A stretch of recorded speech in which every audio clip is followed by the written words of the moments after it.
Hey, what's up, Giants fans? Welcome to another episode of Giants Talk. I'm Cole Kuiper here with Giants insider Alex Pavlovic.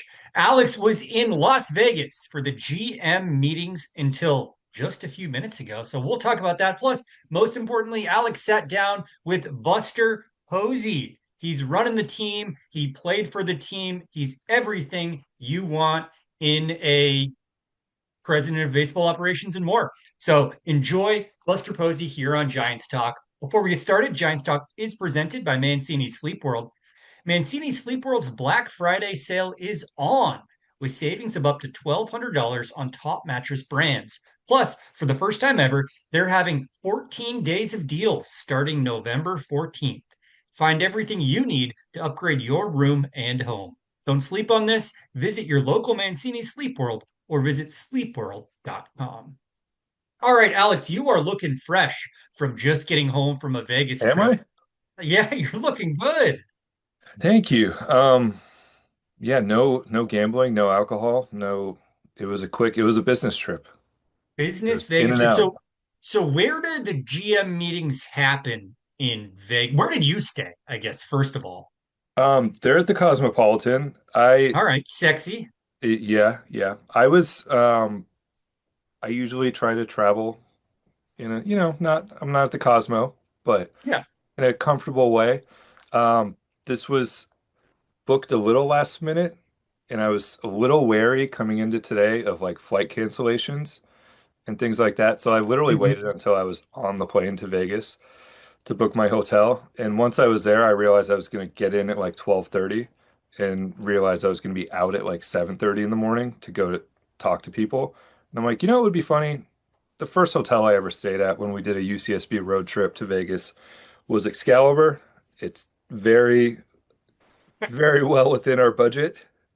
Um, Um, Thought, let me see what it looks like 20 years later. It looks exactly the same. I don't yeah. think the rooms have been upgraded. Um, yeah, it was jarring. So I hope they don't ever want to sponsor Giant Stock. Yeah, well, they won't now. They won't now, but it was I played a joke on myself. I thought it would be Oh, funny to go in there. I'm like, let me see some castles. That whole part of the strip, you get to walk through New York, New York. Luxor's there. I was gonna experience all of that on the way in to the Cosmopolitan, and maybe not the brightest decision I've made. I do feel like those fully themed out hotels were all the rage. I don't know, when I was 15, going all the way to like what you said, going to a college Vegas trip, doing the Egyptian hotel, doing the clown hotel or the Yeah. pirate hotel. But now Cosmo, MGM, it's those ones taking over. Yeah, have some regrets. I can also see how when I was at UCSB and we would pile in a car and just decide like, hey, we could be in Vegas by like 2 in the morning.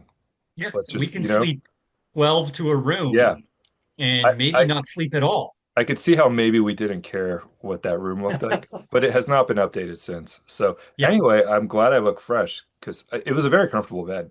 I'll give them yeah, that.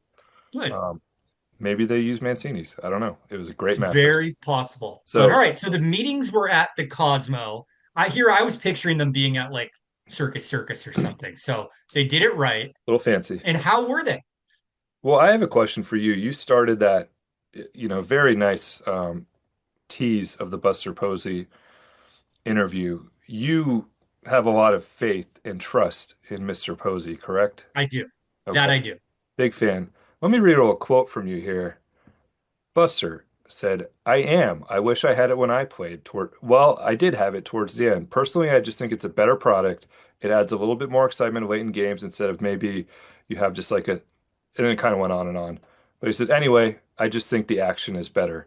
Do you know what he's talking about? I I could use context clues to figure out what he's talking about, Alex. Ghost Runner? The Ghost Runner, the On my Manfred tees. Runner. Buster That Posey. being said, the only people who like it are the people who work in baseball, Buster included. You Buster guys are Posey. just trying to get home early. Manfred, Posey, Pavlovich. He did say he never wants it in the postseason, which is also Okay, my view. Um, that's fair. that was how it came up. He said he loved the World Series, watched it all. He is team bum, obviously, not team Yamamoto, but said he was Mhm. amazed by what he did. So anyway, that was as soon as he said that, I'm like, oh, saving this for the podcast. Yeah. But Yeah. we're I can imagine. Was 2021 a Pavlovich runner year? Did it Buster was overlap with that role? it was actually 2020, I think, when it came in. So Okay. Yeah. It was one of those things they snuck Mhm. in the COVID year and COVID, then never got rid of. many things. Yeah. Um, yeah, but aside from that, I think our main thing today, like literally like the first 10 minutes of his scrum with reporters, which was before I sat down with him, was on the coaching staff. There's not a whole lot. We kind of Hmm. know now a little bit of I mean, we do know some names like Oscar Bernard, the assistant hitting coach. Last year was his first year, one of two assistants for Pat Burrell. He will be around. He is keeping that position. Tyra, who's been around forever, he was Hmm. there before Buster. Now as a quality control coach, he will be on Tony's staff. So, which is great. I think he's like Tyra's been there forever, and he really has climbed to a cool point in his career from where he started. And then their bullpen catcher will be back. So those are the ones we know. Mark Hallberg is TBD. That's, I think, the big one that's out there in terms of, we know Pat Burrell is going to be reassigned, won't be part of the coaching staff, will still be in the organization. We know JP Martinez is gone, but I think the big one out there is Mark Hallberg and what happens with him. And Buster said, yes. Oh, Question. I was going to say, do you believe this is truly a TBD or a TBA? With Mark, Yeah. I think it's a TBD. Okay. Um, and it's a little interesting because he said he has some other offers. There's some other things around the league. Uh, it struck me as like this is a guy you've known for a long time, and by all accounts has done a nice job. I mean, he's been a first base coach. It's hard to the last couple of years. It's hard to really know too much about that position, Hmm. but everyone seems to like him. Everyone seems to think he's a rising guy in this industry. Don't really see the justification for letting him out the door. So I'm kind of like, Yeah. unless somebody calls him, like one of his former coaches calls him and makes him a bench coach or associate manager, and that's just not available here, which it might not be because Jace Tingler is going to be coming on. Hmm. Don't really see otherwise the justification for letting him out the door. So we'll see what happens there. But that I think is to be determined. But other than that, we should get some news soon. I think they're pretty close on the hitting coaches in particular. Still doing interviews, but yeah, we should have some of those names soon. Okay. We've thrown around a bunch of names. Last episode of Giants Talk, we talked pretty extensively about Ryan Vogelsong. Are you feeling like any stronger about names that we have mentioned? Vogie's a no. Okay. And I don't know if I mentioned this last episode. I have always been riders in high school. Like he's in the Atlanta area. I Yeah. don't think he's going to be a pitching. I think he's going to be a pitching coach one day if he wants to be. I don't think he's going to do it until his kid is is done with school. So Yeah. he's very involved, I think, in his young baseball career. So I don't want to speak for him. I just he is not going to be the pitching coach. I Okay. know that's been out there a little bit, and that's some people see the JP Martinez news and jump straight to that, but that will not be it. One guy who is around, Javier Lopez, is more active. He's doing some front Interesting. office stuff. So not Okay. coaching. I did ask Buster during the interview about kind of, all his old friends and made the good point. A lot of them have comfy lives. So, which you and I talk about often. But yeah, Javi's doing some stuff for the front office, which I think is great. Like he's one of the sharpest guys I've ever covered. So Mhm. more Javi Lopez is always a good thing. Absolutely. What about Ron Wotus? Any chance of getting him back in the mix? Basically the same thing for him, which is funny because Ron like retired and then now he's still around as much as anybody. So Yep. quietly Bob Melvin brought him in the dugout a couple years ago at the end of the 24 season. Like that last month, he was back in there trying to help out. He's still hitting grounders to guys, still doing defensive work, still at affiliates all the time, watches games with the front office. So it sounds like it'll be the same role for him as he's had the last few years. Okay. All right. Well, we'll get those major updates on the new names as they come, but I'm excited to dive in and learn more about the new batch of Giants coaches once the news starts coming out. Yeah, I think we're just gonna get one big list at some point, probably. Just like here's your Great. coaching stuff. So Emergency podcast loading. Possibly. Yeah, which honestly that, some of these other teams are I think the Braves did that today. Like, here's your group. Yeah, So yeah. yeah. What was the overall like vibe you walked out of Vegas with? I mean, you sat down there, you heard what Buster and everyone had to say. Yeah. What do the fans need to know? This GM meetings are a little weird. It's not as like gossipy as winter Yeah. meetings. Okay. There's not as much like it's a lot faster. There's not as much Mhm. running into people in hallways and breakfast lines and things like that. I did talk to one person who ran into Gabe Kapler at the gym this morning, so that was Wow. not surprising. Yeah. Um, but so there's not as much, and I don't want to read too much into this. I do think the general vibe, just chatting with people, talking to Buster here, talk to Zach Manassian, who's coming on, he'll be on the podcast next week. Um, Talking to Buster again in the group setting, which was a pretty long session with other reporters. I don't know, it just doesn't. And we read Greg Johnson's quotes the last couple of weeks. Like, if they're gearing up for something huge, they're doing a really good job of hiding it. Like, there's been no indication they're going to be particularly aggressive, I guess. Yeah. So, which again, a lot of like, first 8 minutes of Buster's thing today was about coaches. So maybe it's just not getting there, and he keeps everything close, obviously. And then he goes, "Here's Rafi Devers, here's Willie Adames." So maybe there's surprises, but I don't know. Just that I haven't gotten any sense going back to even the regular season, which we've talked about when they traded Devers, that like Mhm. that there will be multiple other massive contracts piled on top of that. So Yeah. I think I kind of when the Devers deal happened, I was like, there's our offseason right there. Like yeah, they made the move now in June instead of doing it in November. So that doesn't surprise me at all. That being said, after the last few off seasons of very publicly and vocally going after the big fish and not getting them, I'm totally okay with the change of pace of doing things sneakily and behind the scenes. yeah, and again, Buster has been very involved in Devers 250, Hmm. Adames 180, but Chapman's like 150. So some big contracts. I just it doesn't feel like they're.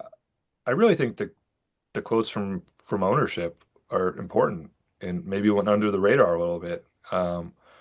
It doesn't feel like they're gearing up for to go huge, but Yeah. we'll see. They've surprised us before, but Yeah. I think it is an important point that like that was a massive contract that was added in June, Hmm. and if it had been added in December, we'd like be like, what a huge spending off season. The Giants won the Yeah, offseason. I know it's not going to make anybody happy, but I mean, those are the conversations they have internally. Just like, Hmm. hey, that's a big contract we added during the season. Yeah. So, Yeah. Yeah. um, I don't think I look at the free agent class of this offseason and feel like this is a offseason the Giants are keyed up to go huge on. it's I a see great point as smart well. moves coming. Yeah, that none of this does not surprise me. That is also a very good point, and I don't particularly look at this list either and say I would want to give that guy 200 million. Yeah, Like, let's break the bank for yeah, Cody Bellinger. yeah, yeah. I mean, even we've talked about Tucker and the numbers he wants, and Hmm. just some of the numbers that have been thrown out early. And this does at some point just become like, hey, it's a weak free agent class, but someone has to get that money. So Yeah. these guys are going to get those deals, especially the guys with like the Boris clients, the bigger agents.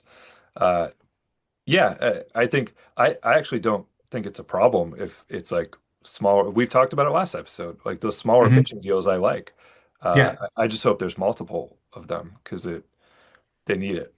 So I get that's the final question coming out of the GM meetings. Is pitching still the number one thing you think they'll be adding and focusing on this offseason? Yeah, I think it's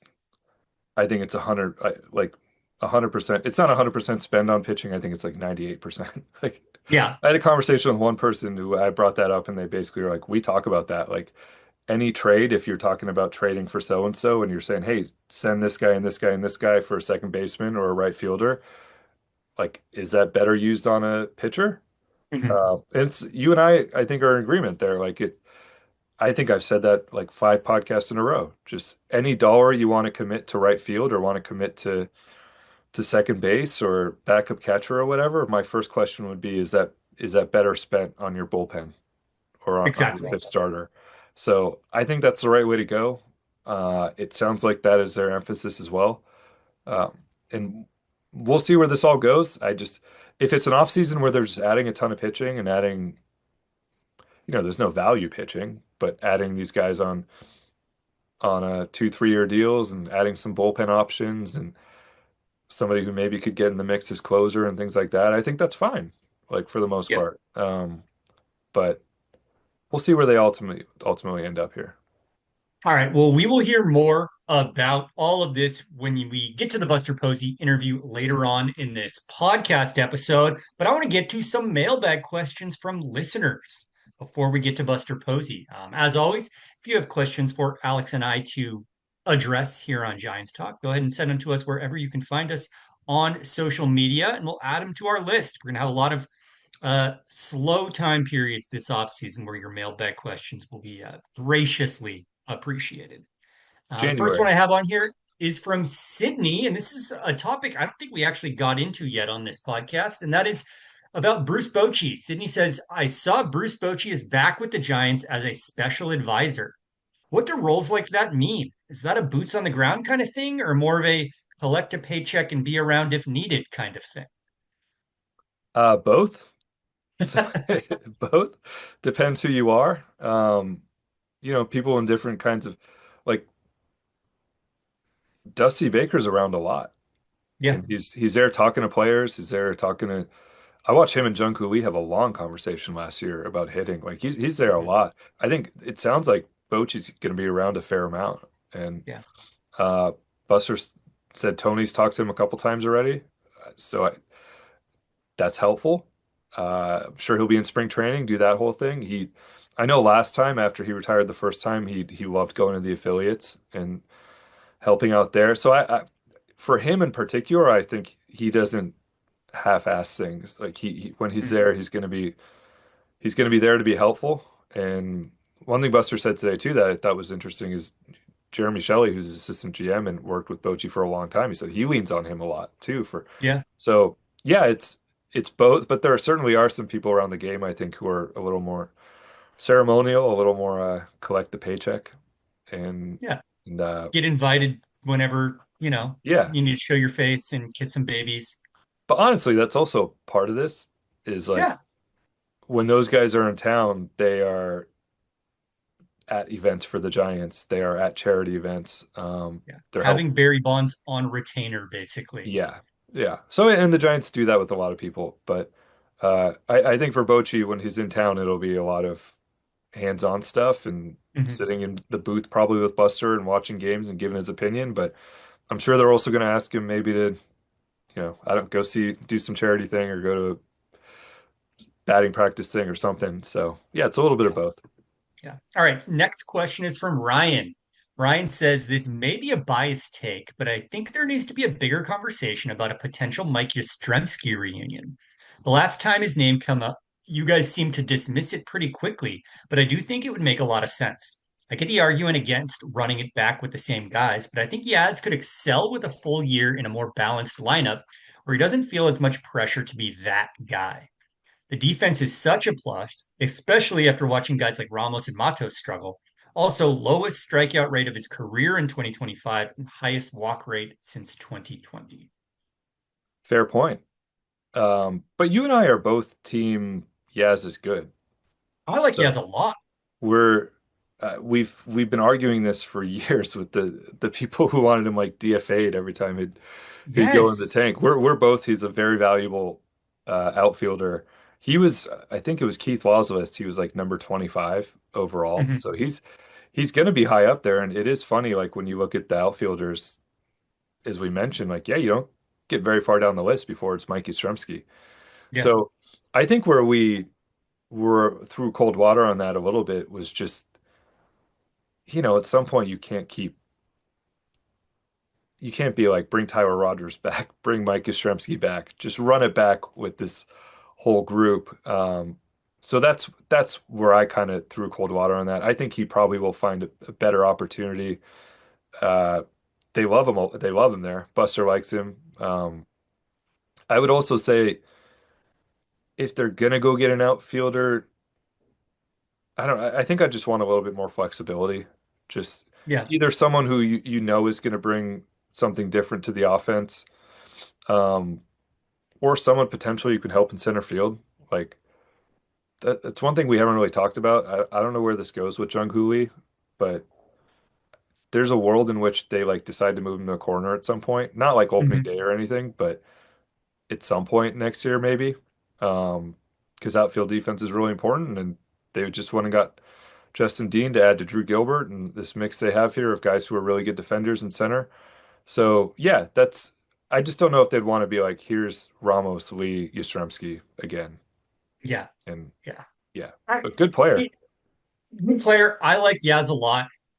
I feel like optics wise and having to deal with just the whole narrative of them taking steps backward would make it a net negative for the Giants, unfortunately. As Yeah. much as I would like to see him back in a Giants uniform, I know that was one of the players that really hurt a lot of fans to see him go. Some of my friends' kids were crying over that one. I can't envision a world where he is a Giant again. Yeah, I think optics wise, it's hard to just run it back and be like, Yeah, well, same show, but now it's Tony. So yeah, exactly. um so it's we're doing the same thing in a lot of these spots. Yeah. In like the Justin Verlander spot goes to another older start. Like you Mhm. got to try some new things here. So, Yeah, but I hope exactly. I really, I think he's still a really good player, and hope he finds a nice little spot for him in free agency. Of all the active former Giants, he's the one who I smiled most when I see him have success elsewhere. I think for as much as sometimes we hear from the angriest people, one thing that stood out to me after he was traded was like the engagement I would get on like reposting a Yaz homer Exactly. or his goodbye message, things like that, like off the charts numbers. Yeah. So Yeah. very, very popular Giant. Yeah. Next question is from Will. Will says, I know pitching is the priority this offseason, but what are your thoughts on a package that would send Luciano and a couple of other prospects for Stephen Kwan? Contact bat and a plus defender, currently playing left field, but came up as a right fielder. Feels like the type of player that we are looking for, with Cleveland open to trading him this offseason. Those couple other prospects better be dudes with the capital D. Like, yeah, Luciano's value, whatever it ends up being, it's not very high right now. It's a guy that this team that needed outfielders last year just went, nope, we're Not interested. not interested. They're gonna have to trade him at some point, I think. But yeah, Stephen Kwan is perfect for them. They need outfield Mhm. defense. He's a tremendous defensive outfielder. They need contact skills. He's tremendous there. He's perfect in a lot of ways. If he became available again, and I'm sure he will be in rumors again, I don't know that they would win that bidding war. So Yeah. He's a Bay Area guy too, right? he is a Bay Area guy as well. So Yeah. I hate to even bring this up, but like the Dodgers tried to get him at the trade deadline, and it feels like if somebody like that became available, it would be a massive bidding war across Yeah. baseball. And the Giants are not necessarily currently positioned to win one of those. So, Yeah. but he'd be perfect in a lot of ways. Travis says, I see a lot of rumors of Scubal being traded, and I know we need pitching. I know this is unlikely, but my question is, would the Tigers actually trade him, or can they afford the re-signing being a mid-level club? Everyone can afford it. Is our That's is our I knew exactly what you were going to say That's before our you even general said it, general Alex. motto here. So everyone, did you see that story about like MLB teams said they lost like 1.8 billion or something like that combined? Yeah, And I'm like, okay, yeah, how come you guys aren't selling yeah. I'd your love to see the franchises? books on that one. Yeah, open your books, fellas. How's how are you counting these apartment buildings and casinos that are going up? And anyway, um, Exactly. they can all afford it. They're yeah, it's Detroit's also like a good market. Like it's not a huge city, but it's a good market. They can afford it. He's going to be in the middle of everything this offseason. So, Mhm. and I don't even know where you would start if you're the Giants with that phone call. So I know that wasn't the question here, but I don't even, yeah, I don't even know where, like you start with Eldridge and add on from there. Yeah, But yeah, he's going to be in the middle of I think and this is totally uninformed, just feels like he's going to get traded. Like yeah. it, you know, when teams aren't going to re-sign him, it's probably time to just do that. Yeah. We've learned that lesson over and over again. Giants have certainly learned that lesson. Angels learned that lesson. It, I don't know. That seems like one of those things where he's been a Tiger. He's been such a stud with the Tigers for so long. It would feel weird to see him in another uni. Yeah. Um, but yeah, I don't know. I think the rumors floating around are like the Mets would be all over that, but Oh, absolutely. you know, obviously. Yeah. Um, but yeah, everybody can afford everybody.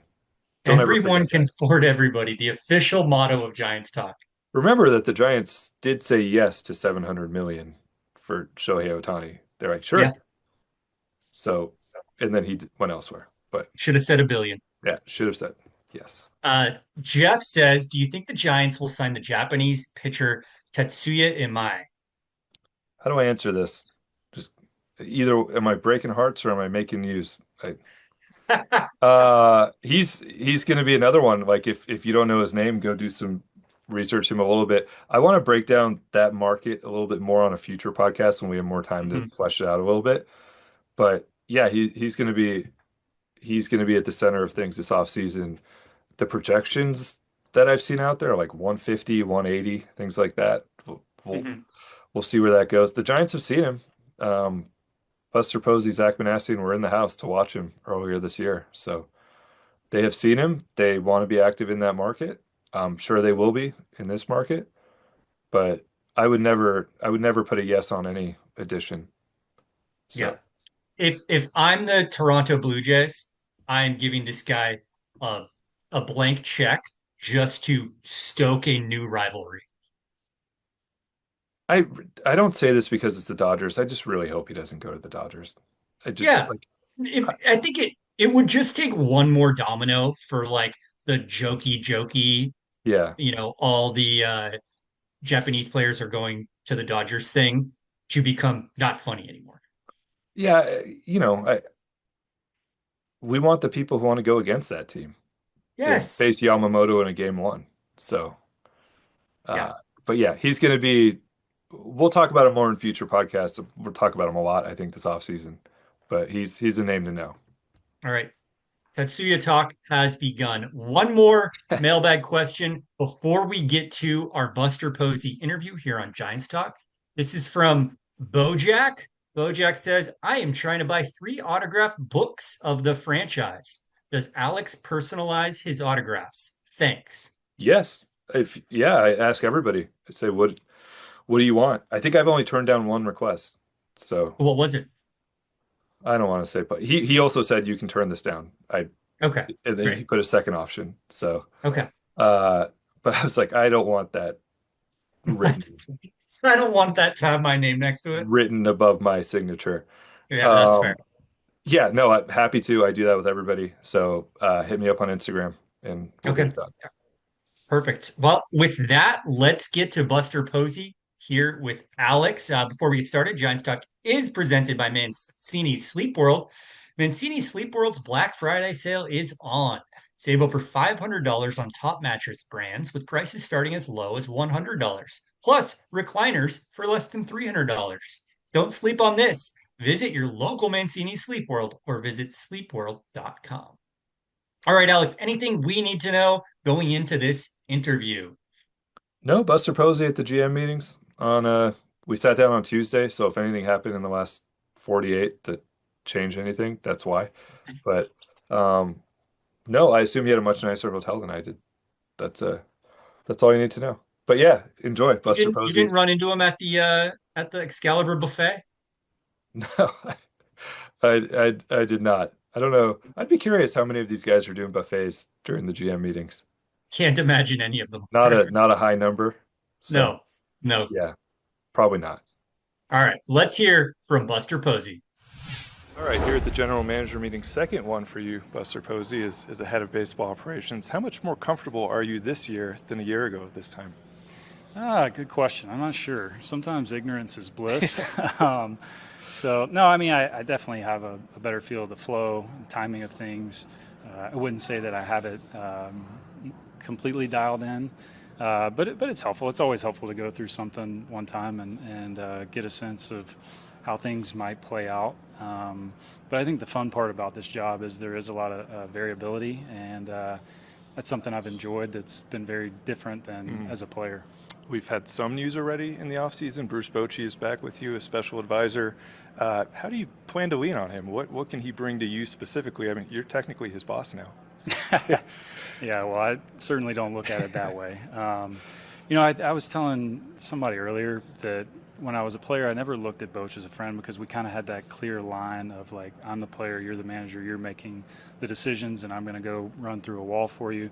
I think post-playing, I can consider Boch a friend. He's somebody that I could pick up the phone and ask any baseball-related issues about. So I think it'll be some hanging out, talking shop. He's mentioned like if we want him to go see a certain player, he would do that. Certainly want him in spring training. I think spending time around Tony, they've already spent a little bit of time together, will be really good. So fired up that we have Boch, and he's a fun guy to be around. I know a year ago at this time you were talking about, Brandon Crawford wanted a year with his family, but might at some point want to do something. You joked about Bumgarner maybe being back in the fold. A second spring now and kind of a new staff. Do you anticipate folding in any of these guys in any sort of roles, your former teammates? Or?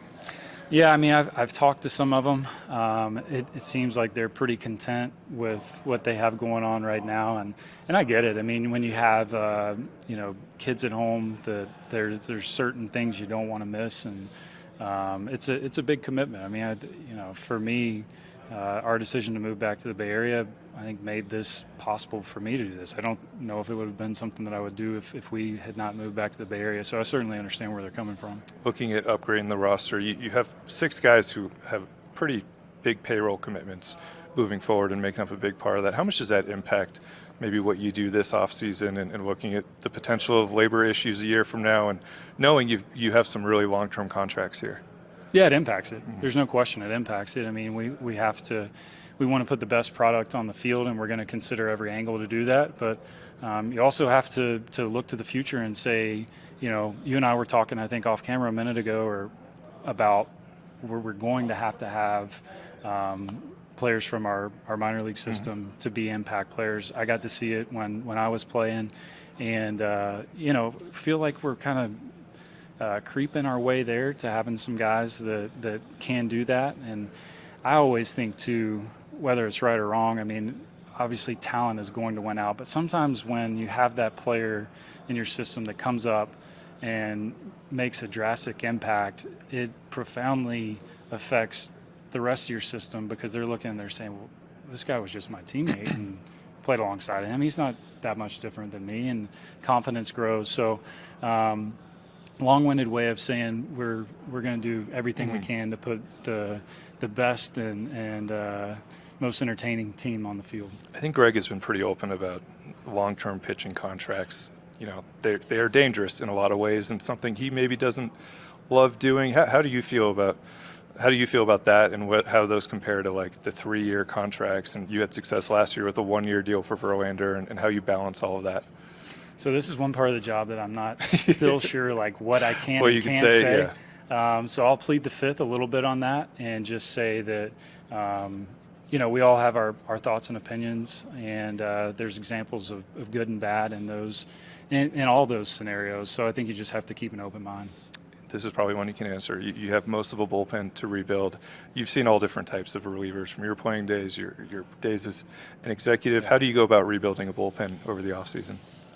Well, I feel like having a guy like Jeremy Shelley who's done it for so long, and having a good team and Hottie Rod, Josh Zimmerman that are combing through, the minor league free agents and potential trade targets there. I think that's one way. Obviously, you can go the major league free agent route as well. There's a lot of different ways. I mean, maybe it's a waiver claim or a small trade made there. It's definitely a spot where I think you can be surprised at some of the outcomes, again, both good or bad, with some of these pitchers. It's kind of a volatile position, and one that you want to have, I think, enough bulk that you feel like gives you good options. Do you feel like you need to go out and get a closer this offseason, or would you have a competition? It's probably more likely to come down to a competition, I think, is the way that it'll play out. But again, we'll look and see what's available, either, something via trade or another route. You talk about the young options, especially on the pitching side, who could graduate. You do have 2 rotation spots open right now, technically. Do you feel like you need to get 2 guys, or would you like to get 1 guy and maybe have a competition there, or how do you view the back end there? Yeah, it's hard to say. I mean, I think I'd have to answer that with, it would depend on what's available on the open market for us to say whether it's 1 or 2. Like I said in my prior answer, like the hope is that 1 or 2 or 3 of these guys are really going to grab the bull by the horns and take hold of some of those spots at the back end of the rotation, and hopefully their mind is like, no, I don't want to be considered a back end guy. Yeah. Like, I want to be a front line guy. You've talked a lot, and you just did scrum with the media, and we're talking about the outfield, and you said there's more meat on the bone with Elliott and with Jung Hoo Lee. You have an open spot in right field. In general, that was defensively a disappointing season for those guys. They would say it as well. How does Tony and his group go about fixing that next season? Well, I mean, that's for them to answer. And I think that's part of what Tony's doing and we're doing collectively and trying to put a staff together that can put these guys in the best place to succeed. We've talked enough that, ultimately my belief is that the player has to, get the most out of themselves. But I've been fortunate to be around great coaches too, and I mean this is not a slight against our previous staff. Sometimes a different voice makes a difference as well. You went earlier this year overseas. You went to, I think, Japan to see some guys. I know that was maybe just getting your feet wet in that market, but it is a big off season for guys who will potentially be posted. How do you view that market, and how much do you want to be involved over the next few years there?